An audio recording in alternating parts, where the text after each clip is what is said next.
गरीब साध साध सब नेक हैं, आप अपनी ठोरे, जो सतलोक ले जाएंगे वो साधु कोई और। भगवान प्राप्ति होगी, ये वेदों में प्रमाण, ये गीता जी में प्रमाण, ये उन महापुरुषों की वाणी में प्रमाण जिन्होंने भगवान पाया है।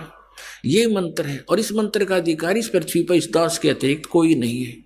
इसको अभिमान समझो चाहे तत्व ज्ञान समझो, ये आपकी अपनी सोच है।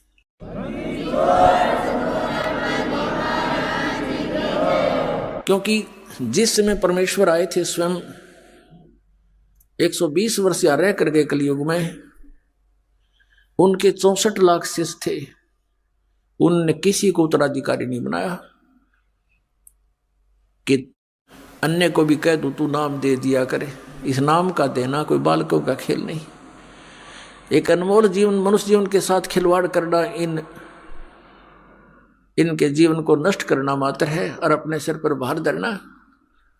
तो परमात्मा स्वयं इनाम देते थे, उनको मालूम था कि नाम देने का अधिकारी यहाँ कोई नहीं हो सकता, वो इतने वजन को सहन नहीं कर सकते, इस सफर में वो सफल नहीं हो सकते। तो उस समय परमात्मा ने स्वयं ही 64 लाख शिष्यों को स्वयं ही उपदेश दिया था। और आज इस दास को, अपने वफादार कुत्ते को आपके लिए भौंकने के लिए, धनियों को जगाने के लिए आप फिर भेज दिया। ये दास लगातार सन 1994 से भौंक रहा है और अज्ञानता के कारण सभी ये समझते हैं कि निंदा करता है रामपाल, ये तो संतों की आलोचना करता है। पुण्यात्माओं, जरा ध्यान से सुनो इस दास के वचनों को और जो प्रमाण दिए जाते हैं उन्हें गहराई से सोचो। आपने फिर आलोचना की परिभाषा ही नहीं पता, आलोचना कहते किसे। जैसे किसी व्यक्ति ने नकली नोट छाप दिए 500 जनता को ठग रहा था, सरकार को पता चला, ओरिजिनल और डुप्लीकेट दोनों नोट साथ साथ रख के मीडिया में, समाचार पत्रों में प्रिंट करके भेजे, टीवी पर दिखाए कि भाई ये नकली है, ये असली है। अब कोई कहे कि सरकार तो किसी के नोटों की आलोचना कर रही है, तो कौन कह सकता, या तो उस ग्रुप का होगा, या कति महामूर्ख व्यक्ति, और या फिर अभिमानी व्यक्ति, या नशा कर रखा होगा किसी ने। सरकार आलोचना नहीं, एक महापरोपकार कर रही थी। ना जाने कितने बोले आत्मा ठगे जाते, मुश्किल से 2 रुपये दिहाड़ी करके सामने घर आता है और उसमें 500 रुपये का नकली, तो मर गया बेचारा, टक्कर मार कर होता परिवार। तो पुण्यात्माओं, ऐसे ये दास आपके साथ कर रहा है। इन सब नकली संतों के इतिहास दिखा दिए, नकली महर्षियों के इनके विधान दिखा दिए, इनके द्वारा लिखी पुस्तकें आपके रूबरू कर दिए। किसी विद्वान थे, इनको कख भी पता नहीं और करोड़ों व्यक्तियों को बर्बाद किए बैठे हैं। अब इनको अब भी लज्जा नहीं आती, क्योंकि इनको पता है कि हमने इतना ज्ञान फैला दिया है कि हमारे जीवन में तो शायद ये नहीं समझ सकेंगे रामपाल की भाषा को। लेकिन पुण्यात्माओं, परमात्मा के बच्चे हैं सभी, वो संत भी भगवान के बच्चे हैं, वो भी उनके लिए बुरे नहीं है। लेकिन परमात्मा तो उस जड़ को पकड़ता है कि ये सभी काल ने भ्रमित कर दिए, और अब भी इस दास के भौंकने से ये जाग गए। क्योंकि आप धनी आत्मा हो जो भगवान के लिए तड़प रहे हो, जा रहे हो, घूम रहे हो,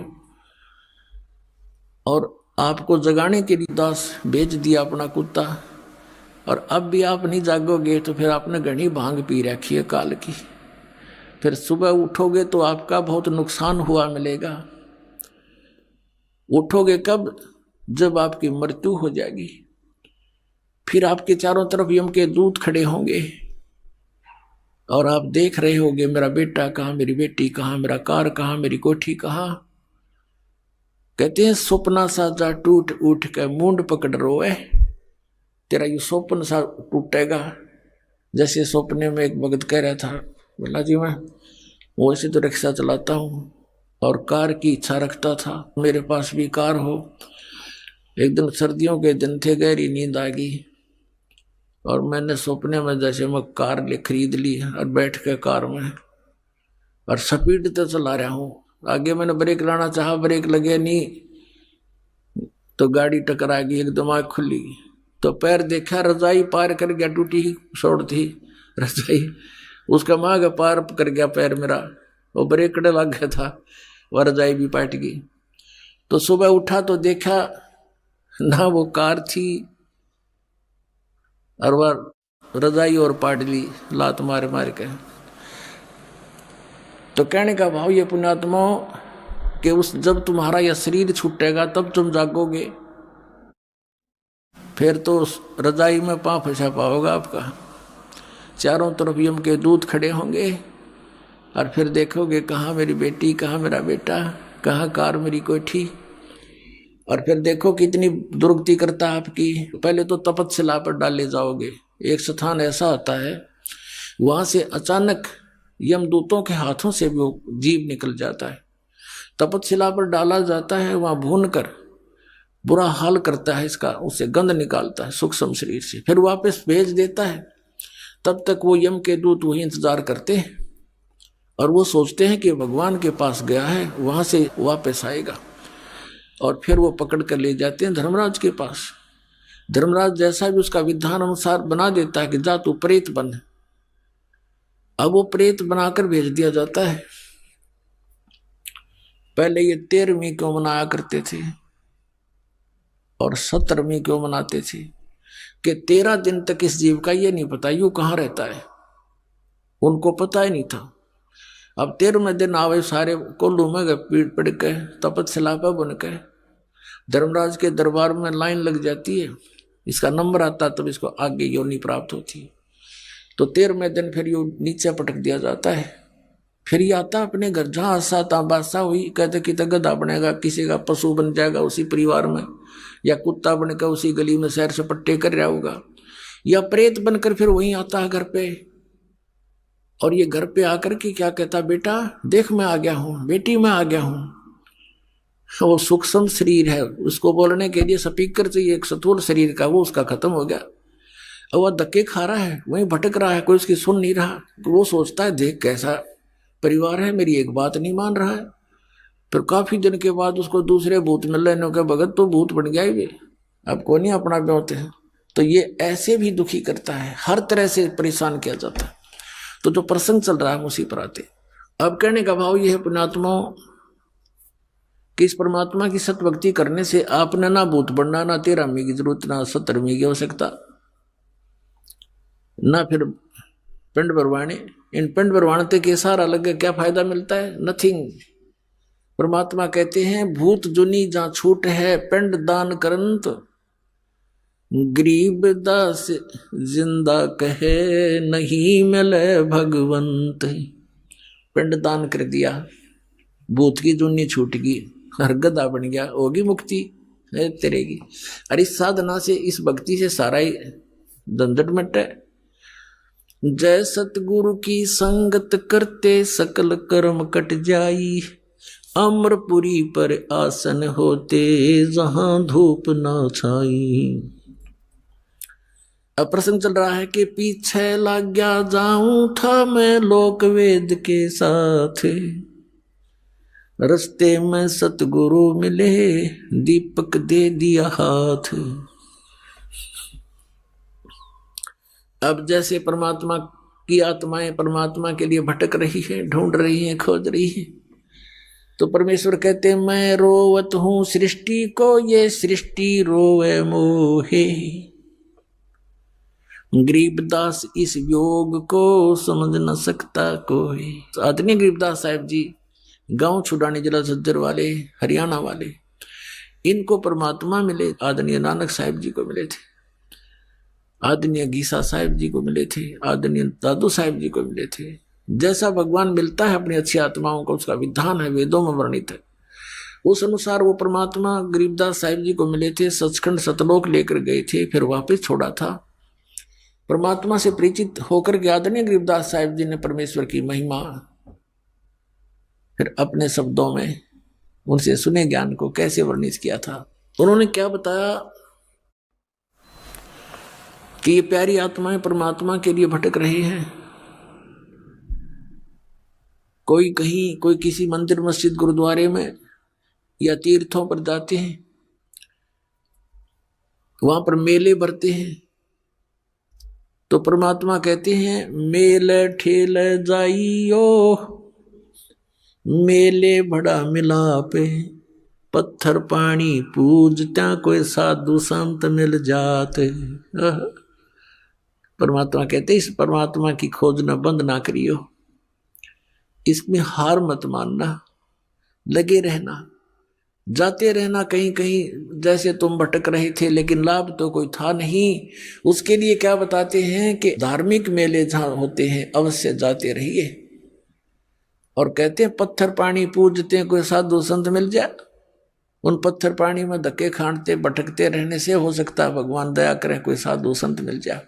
अब पहले तो साधु संत मिलते भी थे तो थोड़ा बहुत कुछ दिन हम संग करते थे, उन महापुरुष के स्वयं आते थे। कबीर परमात्मा भी साधु रूप में जगह जगह भक्ति जीवित रखने के लिए लीला किया करते थे। फिर अपने से परिचित कराकर महापुरुषों को छोड़ देते थे, वो भी जगह जगह जा करके परमात्मा के गुणगान किया करते थे। जैसे आदरणीय गरीबदास साहिब जी को परमात्मा मिले, सचखंड ले गए, छोड़ा, उसके बाद उन्होंने जगह जगह जा करके भगवान का गुणगान किया। ऐसे आदरणीय नानक साहिब जी को बेई नदी से जिंदा महात्मा के रूप में आकर परमात्मा लेकर गए, साथ में सचखंड ले गए, 3 दिन में वापस छोड़ा, सारी परिस्थिति से परिचित करवाया, अपना तत्व ज्ञान फीड कर दिया। उसके बाद आदरणीय नानक साहिब जी ने जगह जगह जा करके परमात्मा के ज्ञान का डंडोरा पीटा। अब क्या बताते हैं कि मेले ठेले जाइयो, मेले बड़ा मिलाप, पत्थर पानी पूजते हैं कोई साधु संत मिल जाते। महात्मा भी वहीं जाते थे जहाँ भक्त इकट्ठे होते थे। तो क्या बताते हैं परमात्मा कि वहां जैसे कोई संत मिल गए तो हम उनके ज्ञान से प्रभावित भी होते रहे। उन पत्थर पानी पूजते समय हमें कोई संत मिल जाते, उनसे चर्चा भी करते, कुछ दिन उनका संग भी करते, तो उससे हमें कुछ लाभ भी होता। फिर हमें भ्रमित कर देता कोई अज्ञानी काल का दूत कि ये क्या जाने, जो ज्ञान तुम सुना रहे हो ब्रह्मा विष्णु महेश से ऊपर कोई शक्ति है, ये तो झूठा है, कोई प्रमाण नहीं। क्योंकि हम शिक्षित नहीं थे इसलिए हम भ्रमित हो गए। तो वहां परमात्मा के संत मिलने से भी हम व्यर्थ रहे, अपना जीवन व्यर्थ कर गए, हम लाभ से वंचित रहे। अब क्या बताते हैं परमात्मा, चारों युग में संत पुकारे और कूक कहा हम हेल रे, हीरे माणक मोती बरसे ये जग चुगता डेल रे। अब क्या बताते हैं परमात्मा कि चारों युग में मेरे संत पुकारे, जिनको मैं मिला, अपने ज्ञान से परिचित कराया और वापस छोड़ दिया। यहाँ पर उन्होंने चारों युगों में मेरी महिमा का गुणगान किया, ऊंचे स्वर में आवाज लगा लगा के जगह जगह पर जा करके, और कहते हमने भी कूक कहा हम हेल रे, हेल माने हिला दे के, ऊंची आवाज दे करके। और क्या बताया कि ये शास्त्र विधि त्याग कर मनमानी पूजा रूपी तुम कंकर इकट्ठा कर रहे हो, और हम सत साधना रूपी हीरे मोती आपके सामने बखेर रहे हैं। आप अनजानपने से इनको ना स्वीकार करके और ये आन उपासना रूपी कंकर पत्थर डले इकट्ठे कर रहे हो, डले ढो रहे हो। अब क्या बताते हैं, पर भी लेन जात है दुनिया, अमरा ज्ञान किने ना सुनिया। भगवान हमारे पिता हमारे बीच में खड़े होकर रो रहे हैं और कह रहे हैं कि पर भी लेन जात है दुनिया, हमरा ज्ञान किन्हें ना सुनिया। ये बड़ी आत्माएं कुंभ के मेले पर जो पर भी लगती है, वहां उस तालाब में स्नान करके मोक्ष मान रहे हैं, और हमरा ज्ञान किन्हें ना सुनिया। हमारा ज्ञान कोई सुनकर राजी नहीं, जिससे मोक्ष भी होगा और कहीं भटकना भी नहीं पड़ेगा। अब क्या बताते हैं परमात्मा कि चारों युग में मेरे संत पुकारे, और कूक कहा हम हेल रे, ये हीरे माणिक मोती बरसे, और ये जग चुगता ढेल रे। कहती अनजानपने में हमारे तत्व ज्ञान को स्वीकार ना करके इस आन उपासना रूपी शास्त्र विधि त्याग का मनमाना आचरण करके ये डले ढोरे हैं। श्रीमद् भगवद गीता अध्याय नंबर 16 के श्लोक नंबर 23 और 24 में स्पष्ट किया है कि शास्त्र विधि को त्याग कर मनमाना आचरण करते हैं जो व्यक्ति,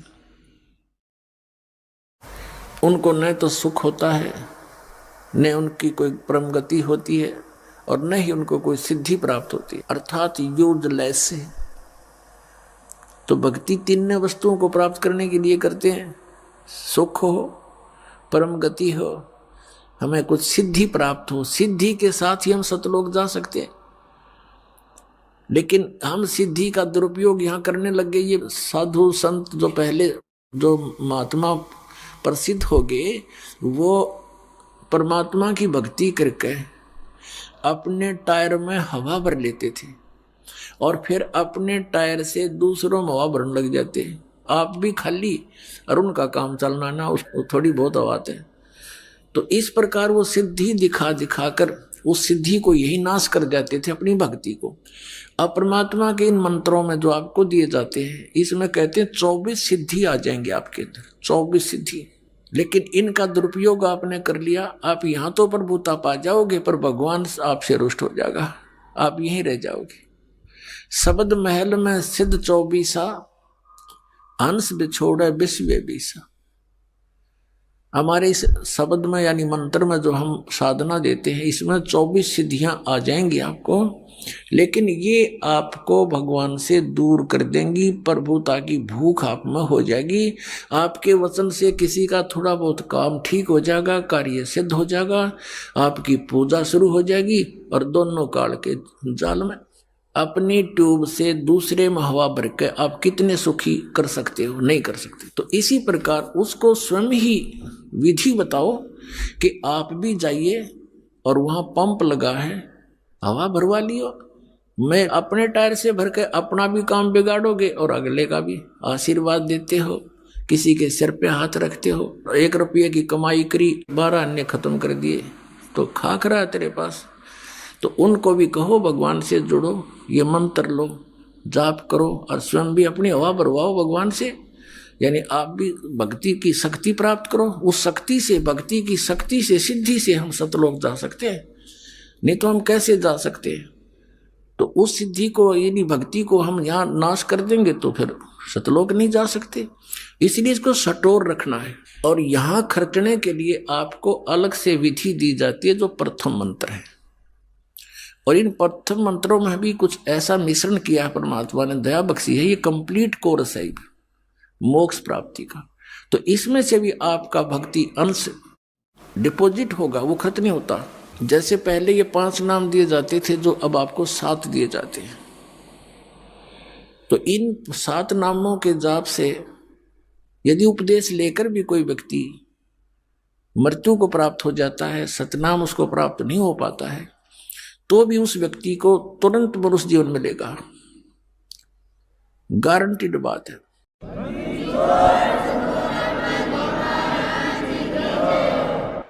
और फिर मनुष्य जीवन मिलेगा तो वो फिर कहाँ जन्म होगा? भगत के घर पे, और 10 महीने में माँ की गोदी में यहीं आ लेगा, और फिर स्टार्ट से ही हो जाएगी भक्ति, प्रारंभ पार हो जाएगा। और पहले केवल 5 नाम दिए जाते थे, बीच के 5 नाम, ये निरंकार ओंकार ये नहीं, ये 3 नाम ये भी नहीं, अकाल मूर्त शब्द स्वरूपी राम सतपुरुष ये भी नहीं, यूजलेस है, ये बनावटी बातें सारी, कृत्रिम है ये सारे। वो 5 नाम जो आपको दिए जाते हैं, ये 5 नाम थे। फिर काल के दूतों ने कबीर पंथ में भी ये नाश कर दिए, इस भय से कि लोग ये कहेंगे तुम बात करते हो सतपुरुष की और नाम देते हो देवताओं के, मंत्र बताते देवताओं के। अब वहां काल ने उनकी बुद्धि सलप कर दी, वो मंत्र त्याग और ही बकवाद के मंत्र शुरू कर दिए। अजर नाम, अमर नाम, पातल्य सब सिंधु नाम, यही तो हंस का काम, इस तरह के मंत्र शुरू कर दिए अपनी चतुरता दिखा करके। तो इस मंत्र के अंदर जो दो 7 मंत्रों में 2 मंत्र हैं, ये धनी के मंत्र हैं, सत्पुरुष के। ये आपकी कमाई जबरदस्त बनती है इनसे भी, और ये कमाई आपको पुनर्जन्म दिला देती है। क्योंकि यहां नाम लेने के बाद लाभ से वंचित वही व्यक्ति रह सकता जिसको इस कबीर परमेश्वर पर विश्वास नहीं होगा। नाम भी ले लेता है क्योंकि वो दुखी है और किसी कष्ट में है, लेकिन यहां से जाने के बाद भ्रमित करने वाले आपको हजारों मिलेंगे, तो अवश्य आपके मन में कुछ ना कुछ हीन भावना आ जाती है, अविश्वास बन जाता है। और काल यही चाहता है कि इस प्राणी का विश्वास दृढ़ ना हो उस कबीर भगवान पे। अगर उसके ऊपर पूरा विश्वास जुड़ा रहा तो फिर परमात्मा आपसे दूर नहीं। परमात्मा कहते हैं कबीर साहब जी कि कह कबीर सुनो भी साधो, मैं तो हूं विश्वास में, मेरे पे विश्वास करोगे कबीर इज गॉड, तो डोंट वरी, चिंता मत करो। और तुम ये सोचोगे कबीर तो दुल्हा था, दानक था, यही बात बिगड़ रही है आपकी। वो तो समृद्ध शक्ति थे, अनंत कोट ब्रह्मांड के रचनहार थे, चारों वेद गवाही देते हैं, आंखों देखा वो उस परमात्मा के प्यारे संत गवाही देते हैं कबीर इज गॉड। और पुण्यात्माओं, जिस कारण से पहले ये 2 मंत्र नहीं दिए जाते थे, क्योंकि इनसे मनुष्य जीवन भी अगर तुरंत मिल जाता तो आगे भक्ति मार्ग नहीं था और ना ही बताना था। तो इसलिए उनको बैटरी चार्ज कर दी गई, संस्कार उस फिर आगे मनुष्य जीवन से समय पर ही मिलने थे, वो मिलते रहे। कभी पशु जोनी भूग गए, कभी फिर मनुष्य जीवन मिल गए। और कुछ एक पुण्यात्माओं ने जिनने अच्छी भक्ति कर ली उन 5 नामों की, तो मनुष्य जीवन अभी तक उनको प्राप्त होते हुए आ रहे। और वही प्राणी भटक रहे हैं इधर उधर। इन संतों के वही फंस गए जो पहले कबीर भगवान के साथ रहा करते थे, उनके द्वारा चार्ज थे। आज उनके पिछले पुण्य खूब हैं, अच्छी उनकी पोस्ट भी है, उनके गर्दन भी है, संतान भी है, लेकिन भगवान की पैदल चाह भी है। उस इच्छा अनुसार वो फंस गए उन नकलियां के। और 20-20 साल हो गया, अब उनको पता चलता, रो रहे हैं हमने 30 साल बर्बाद कर दिए, हमने 20 वर्ष खो दिए। क्योंकि ज्ञान आधार से निर्णय होता है। अब उनका जो पूर्व जन्म की पुण्य थे वो नष्ट हुए, अब आपदाओं का दौर शुरू हो गया, वहां कोई समाधान हो नहीं रहा, फिर भटकने लगे इधर उधर, कोई मंदिर में, कोई कहीं पर, कोई किसी स्थान पर, कोई पत्थरों में, कोई कहीं पहाड़ों पर, कि भी फिर अन्य नकली संतों के पास गए, सब एक जैसे पाए। अंत में ये प्राणी नास्तिक हो जाता है। और काल यही चाहता है कि भगवान से दूर हट जा, बस फिर ये निश्चिंत हो जाता है। जैसे महात्मा बुद्ध को भेजा, उस पुण्यात्मा को स्वयं नहीं पता था कि तू क्या करने जा रहा है। उसके पूर्व जन्म की कमाई के अनुसार उसके अंदर बहुत सी वचन शक्ति थी, लोगों पर प्रभाव पड़ता था, लाखों की संख्या में उनके अनुयायी बन गए। उनके द्वारा बताई गई वे ऑफ वर्शिप से, पूजा की विधि से किसी को परमात्मा का आध्यात्मिक लाभ प्राप्त नहीं हुआ। तो आध्यात्मिक लाभ प्राप्त न होने से फिर वो नास्तिक हो गए, भगवान है ही नहीं कहीं। जैसे पूरा चीन नास्तिक हो गया, पूरा रूस नास्तिक हो गया। तो ऐसे इन काल के भेजे हुए दूतों के कारण ये सारी बात बिगड़ गई। और काल यही चाहता है कि सब नास्तिक हो जा, भगवान की इच्छा ही छोड़ दे। अभी यही दशा राधा स्वामी और धन धन सदगुरु सच्चा सौदा सिरसार जगमालवाड़ी, दिल्ली के ठाकुर जी, ये जय गुरुदेव के दनौद वाला जो ताराचंद, ये सब एक कुएं के पानी है। ऐसे ही आसाराम और ये सुधांशु जी, ये सब नकली नाम देते हैं, काल के दूत हैं ये। और ये सतपाल जी महाराज हंसा देश वाले, जो बाल योगेश्वर को अमेरिका से मूर्ख बना रहा, ये सब काल के दूत हैं, इनको कख नहीं पता। ये ढोल के डंके बदास कहता है, और ये बोलते नहीं, उतर दे जनता को, बर्बाद किए बैठी है। तो इनसे सब नास्तिक हो जाएंगे कुछ दिनों में। अगर ये अब ये सत भक्ति प्रारंभ नहीं होती तो ये सब नास्तिक हो जाते, और 20, 30, 50 वर्ष के अंदर। कहते भगवान कहीं नहीं है, गुटी लाओ, बकवाद करो, मांस खाओ, चोरी करो, डाके मारो, अपने अन्य तरीके से धनी बनने की कुचेष्टा करने लग जाते हैं। और ये काल भगवान यही चाहता है कि ये किसी प्रकार उस मालिक से दूर हो जाए। अब दयालु है परमात्मा, कैसी दया बख्शते हैं। पीछे लग गया जाऊं था मैं लोक वेद के साथ, रस्ते में सतगुरु मिले, दीपक दे दिया हाथ। चारों युग में संत पुकारे, कूक कहा हम हेल रे। हीरे माणिक मोती बरसेंगे, जग चुगता ढेल रे।